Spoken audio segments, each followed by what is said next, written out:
Oui, je te donne ce poème. Au cœur des immeubles, des jeunes décidèrent de dresser des estrades, brancher des enceintes et d'organiser des concerts. Ça se passait entre 1980 et 1983. Il y a vraiment cette démarche-là de notre part de vouloir questionner le paysage politique contemporain en faisant un retour ou un détour par les années 80. En fait. Il y a 3 constats en fait. Le premier, c'est la place des banlieues qui sont comme écartées du paysage politique, qui sont comme mises à l'écart des politiques de l'État et comme une fracture qui s'est opérée dans la nation. La deuxième, c'est la question de l'économie de marché toute puissante.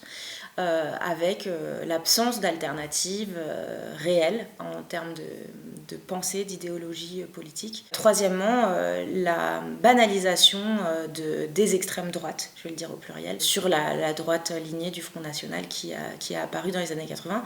Donc le point de départ, c'est vraiment de penser le monde contemporain.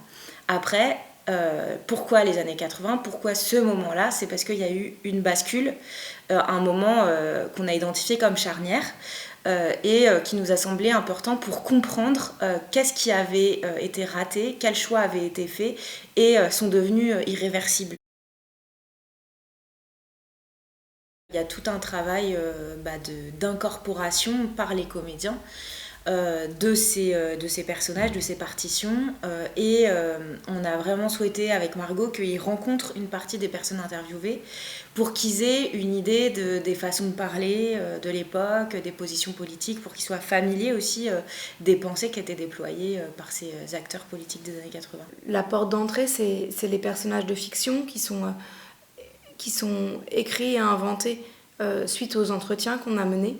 Et en même temps, il y a une distanciation qui est en permanence opérée parce que les acteurs et les actrices, ils sont 8 au plateau et qu'on travaille à dégenrer les endroits d'incarnation de l'acteur et que les acteurs jouent tous les rôles.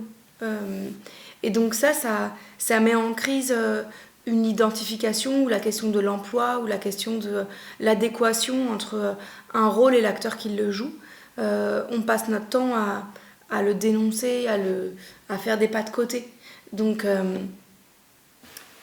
ça crée aussi l'humour et la connivence avec le présent de la représentation et le fait qu'on est lucide de ce qu'on est en train de jouer. Voilà. Donc ça, je crois que ça a créé quelque chose de fondamental dans le théâtre qu'on développe. Et donc ça remet en permanence le présent de la représentation. On a commencé à débrayer début avril.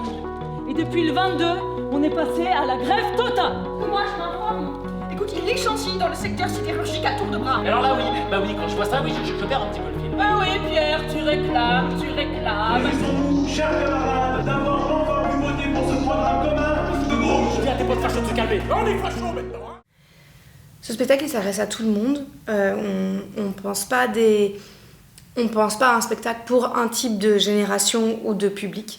On espère et on essaye être le plus large possible.